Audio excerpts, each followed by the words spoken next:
அட நம்ம மீஷோவில் இந்த பொருளை ஆர்டர் பண்ணி வாங்கினதுக்கு அப்புறமா எதுக்கடாவது வாங்கினேன் அப்படிங்கிற மாதிரி இருந்துச்சுங்க. அது என்னென்னு பார்த்தீங்கன்னா, இது வந்து ஒரு உள்ளாடைங்க. இது வந்து ஆர்டர் போட்டு 1 மாதத்துக்கு மேலே ஆகுது, எனக்கு இது வரவே இல்லை. சரி ஒரு வேளை கேன்சல் ஆகிடுச்சு போகிறதுக்கு அப்படின்னு சொல்லி நானும் விட்டுட்டேன். அதுக்கப்புறம் பார்த்தீங்கன்னா இன்றைக்கி காலையில் கொண்டு வந்து இந்த மாதிரி உங்கள் ஆர்டர் வந்துருச்சுங்க அப்படின்னு சொல்லி கொண்டு வந்து கொடுத்துருந்தாங்க. சரி ஓகே வந்ததாக வந்துட்டேன்னு சொல்லி பார்சலை பிரித்து பார்க்கலான்னு சொல்லி பிரித்து பார்த்தேங்க.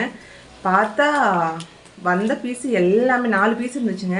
அந்த 4 பீஸுமே வந்து ஃபுல் டேமேஜு. இதுங்க ஒரு நிமிஷம் உங்களுக்கு நான் அதை காட்டுறேன். எதுக்குமா அந்த ஆன்லைன்லாம் போய் நீ ஆர்டர் போட்டுட்டு இருக்க அப்படின்னு சொல்லி நிறைய பேர் என்னை திட்டலாம். இருந்தாலும் எதுக்காகன்னு பார்த்தீங்கன்னா, என்னால் வெளியே போய் அலைய முடியாது, கடையிலலாம் போய் அலைய முடியாது. உங்களுக்கு தெரியும் நான் மாசமாக இருக்கேன், அதனால் என்னால் வெளியில போய் அலைய முடியாது.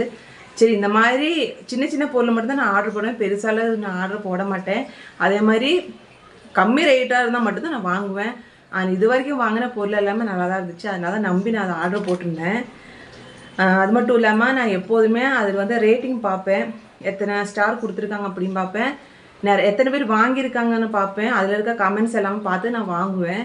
இதுவும் பார்க்கும்போது 5 ஸ்டார் கொடுத்துருந்தாங்க. சரி ஓகே 5 ஸ்டார் கொடுத்துருக்காங்களே, கமெண்ட் எல்லாம் நல்லபடியாக இருந்துச்சு அப்படின்னு சொல்லி தான் நான் ஆர்டர் போட்டு வாங்கினேன். வாங்கினதுக்கப்புறம் இங்கே பாருங்கள், இது மாதிரி தாங்க எல்லாத்துலேயுமே டேமேஜ். சரி ஓகே எல்லாம் பிரித்து வச்சுட்டு ஒன்றில் மட்டும்தான் இருந்துச்சுன்னா சரி பரவாயில்லன்னே வச்சுக்குவேன். 4 பீஸ் ஆர்டர் போட்டிருந்தா 4 பீஸும் அப்படி தான் இருந்துருச்சு. சரி நான் ரிட்டன் போட்டுட்டேன். சரிம்மா ரிட்டன் போட்டு நீங்கள் எல்லாம் இது எதுக்கு சொல்கிறேன் அப்படின்னு கேட்டிங்கன்னா, நான் சொன்னேன் பார்த்தீங்களா, இந்த ரேட்டிங் பார்த்து அப்புறம் எல்லாரோட கமெண்ட்ஸு இதெல்லாம் பார்த்து நான் ஆர்டர் போட்டிருந்தேன். ஆனால் இந்த பேக்கேஜில் வந்து இன்னொரு இது ஒன்று இருந்துச்சு. அது என்ன பார்த்தீங்கன்னா பாருங்க, இதில் என்ன போட்டிருக்கு பார்த்தீங்கன்னா, நீங்கள் வந்து இதுக்கு வந்து 5 ஸ்டார் கொடுங்க, உங்களுக்கு வந்து 5%லேருந்து 15% வரைக்கும் கேஷ்பேக் கிடைக்கும் அப்படி சொல்லி போட்டிருந்தாங்க இதில். ஸோ இதில் வந்து 5 ஸ்டார் கொடுத்தவங்க எல்லாம் பார்த்தீங்கன்னா அவங்க இந்த மாதிரி இதை பார்த்துட்டு தான் அவங்க வந்து அந்த மாதிரி ரேட்டிங்கே கொடுத்துருக்காங்க.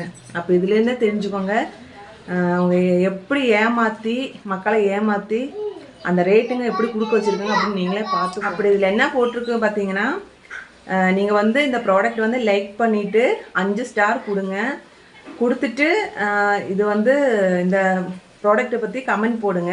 இதெல்லாம் போட்டதுக்கப்புறமா இது வந்து எங்களுக்கு ஸ்க்ரீன்ஷாட் எடுத்து எங்களோட வாட்ஸ்அப் நம்பருக்கு அனுப்புங்க.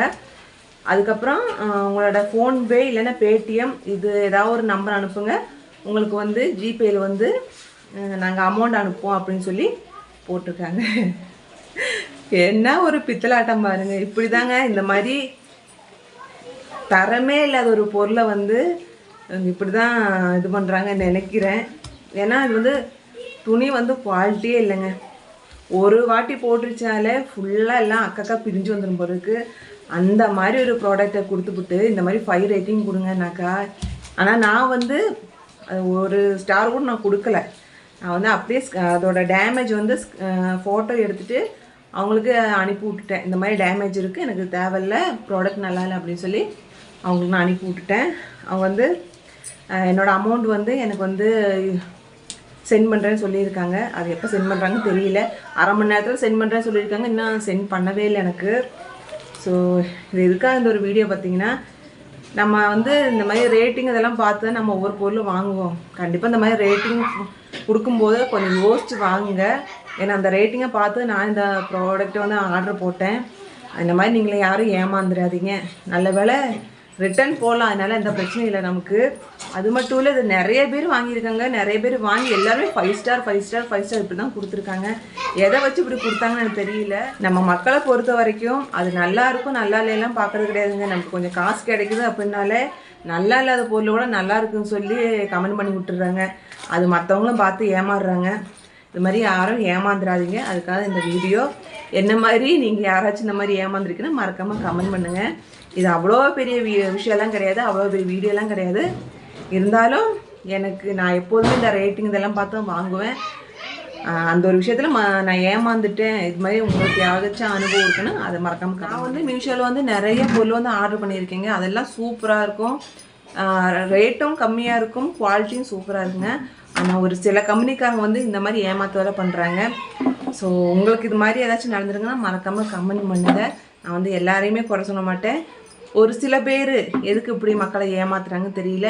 ஏன்னா அவங்க வெளியே போய் எதுவுமே வாங்க முடியாத சூழ்நிலை உட்காந்துருப்பாங்க. அதனால இந்த மாதிரி ஆன்லைனில் ஏதாச்சும் சின்ன சின்ன பொருள் வாங்கி வைக்கிறது. ஆனால் அதையே நீங்கள் கொஞ்சம் நல்லா குவாலிட்டியாக கொடுத்தா தானே அடுத்த வாட்டி உங்ககிட்ட மறுபடியும் அவங்க அந்த பொருள் வாங்குவாங்க.